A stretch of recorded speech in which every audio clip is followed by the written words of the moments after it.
આ વાત ગુજરાતના લોકો માટે એટલા માટે ખુશીની છે કે સુનિતા વિલિયમ્સ પોતે મૂળ ગુજરાતના મહેસાણાના જુલાસણના છે.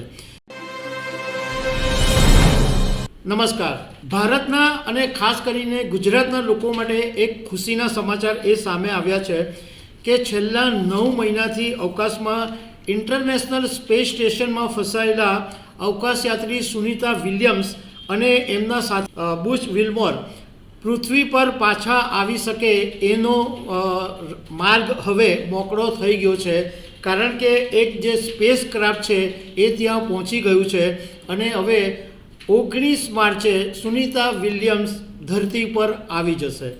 આ વાત ગુજરાતના લોકો માટે એટલા માટે ખુશીની છે કે સુનિતા વિલિયમ્સ પોતે મૂળ ગુજરાતના મહેસાણાના જુલાસણના છે. તો આના વિશે હું તમારી સાથે વાત કરીશ. મારું નામ રાજેશ શાહ છે અને તમે જોઈ રહ્યા છો ગુજરાતના સૌથી મોટા ડિજિટલ ન્યૂઝ પ્લેટફોર્મ ખબરછે.com. સુનિતા વિલિયમ્સ અને બુચ વિલ્મોર 9 મહિનાથી અવકાશમાં ઇન્ટરનેશનલ સ્પેસ સ્ટેશન ઉપર ફસાઈ ગયા હતા અને અત્યારે એલોન મસ્કની કંપની સ્પેસ એક્સનું એક સ્પેસ ક્રાફ્ટ છે ડ્રેગન, એ 28 કલાક પછી આ ઇન્ટરનેશનલ સ્પેસ સ્ટેશન ઉપર પહોંચી ગયું છે. અને જે તસવીરો સામે આવી છે, જે વિડીયો સામે આવ્યા છે, એ જોઈને ભલભલા ગદગદ થઈ જાય એવું છે. કારણ કે સુનિતા વિલિયમ્સના ચહેરા ઉપર જે ખુશી છે, જે એમ પાગલની જેમ સુનિતાએ ડાન્સ કર્યો અને જે ટીમ આવી છે એમને ગળે વળગ્યા અને શું કામ નહીં વળગે, શું કામ ખુશી નહીં વ્યક્ત કરે.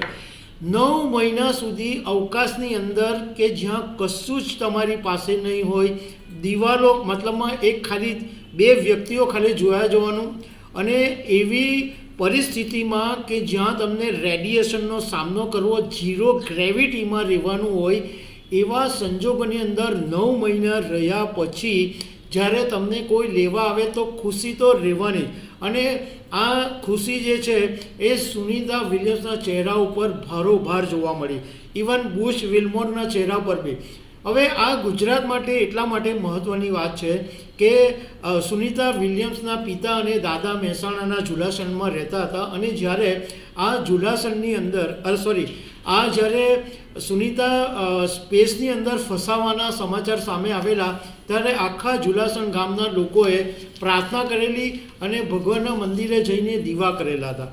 તો આ હજુ પણ લોકોની એટલી બધી ભાવના છે, એટલે ગુજરાતના લોકો માટે આ એક ખરેખર બહુ જ ખુશીની વાત છે.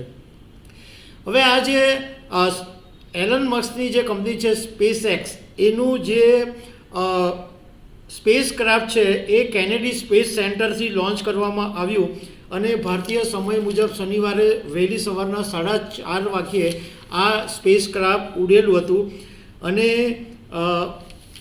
અત્યારે ત્યાં ગાડી પહોંચી ગયું છે. અને એટલા સારા સમાચાર છે કે 19મી માર્ચે અમેરિકાના ફ્લોરિડાની ધરતી પર સુનિતા વિલિયમ્સ અને આ બુચ વિલ્મોર બંને આવી જશે.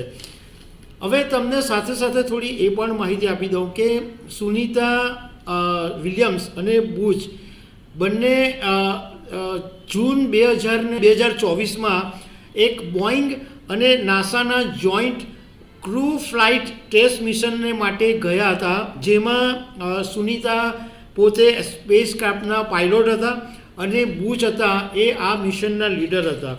હવે બંને આ ઇન્ટરનેશનલ સ્પેસ સ્ટેશનમાં 8 દિવસ રોકાવાનું હતું અને 8 દિવસ પછી રિસર્ચ અને સંશોધન કરીને પાછા આવવાનું હતું. પરંતુ કોઈક એવી ટેકનિકલ ખામી ઊભી થઈ કે જેને કારણે એમનું જે સ્પેસ ક્રાફ્ટ હતું એ પાછું આવી નહીં શક્યું અને આખી દુનિયામાં ચિંતા ફેલાઈ ગઈ હતી. પરંતુ ડોનાલ્ડ ટ્રમ્પે રાષ્ટ્રપતિ બન્યા પછી સૌથી પહેલાં આ વાત કરી હતી કે અવકાશયાત્રીઓ જે છે સુનિતા વિલિયમ્સ અને બુચ એ બંનેને પાછા લાવવામાં આવશે. હવે આ જે સુનિતા વિલિયમ્સ અને બુચનો જે હેતુ હતો સ્પેસ મિશનનો, એ સ્પેસ ક્રાફ્ટના જે એસ્ટ્રોનોટ્સ છે એને સ્પેસ સ્ટેશન સુધી લઈને પરત ફરવાની ક્ષમતા સાબિત કરવાનું એમનું જે મિશન હતું અને 8 દિવસ સુધી ઘણું બધું રિસર્ચ કરવાનું હતું અને સ્પેસક્રાફ્ટને મેન્યુઅલી પણ ઉડાવવાનું હતું. પરંતુ 8 દિવસને બદલે 274 દિવસ સુધી સુનિતા વિલિયમ્સ રોકાઈ ગયા. હવે જાણકારોનું કહેવું એમ છે કે સુનિતા વિલિયમ્સ ધરતી પર પાછા પણ ફરશે, પરંતુ એમને એક નોર્મલ વ્યક્તિ થવામાં 1 વર્ષનો સમય લાગશે. કારણ કે એમના જે રેડિયેશન અને ઝીરો ગ્રેવિટીમાં એ રહ્યા છે, એટલે એમના શરીર ઉપર બહુ જ માઠી અસર પડી છે. એટલે આવ્યા પછી એમને 1 વર્ષ તો બધી ટ્રીટમેન્ટો આપવામાં જશે અને 1 વર્ષ પછી કદાચ સુનિતા વિલિયમ્સ નોર્મલ થઈ જશે. આ તો સુનિતા વિલિયમ્સ હતા, બાકી કોઈ બીજા કાચા પોચાનું ગજુ નથી કે આટલું રહી શકે. સુનિતા વિલિયમ્સ સ્ટ્રોંગ માઇન્ડના છે અને એક આપણને ભારતીય મહિલા હોવાનો ગૌરવ છે. અને બીજું પણ તમને સાથે એક માહિતી આપી દઉં કે સુનિતા વિલિયમ્સનો નાસાની અંદર જે પગાર છે એ વર્ષનો 1.26 કરોડ 1.26 કરોડ રૂપિયા છે. અને એમની પાસે અત્યારે $5 મિલિયન નેટવર્થ છે.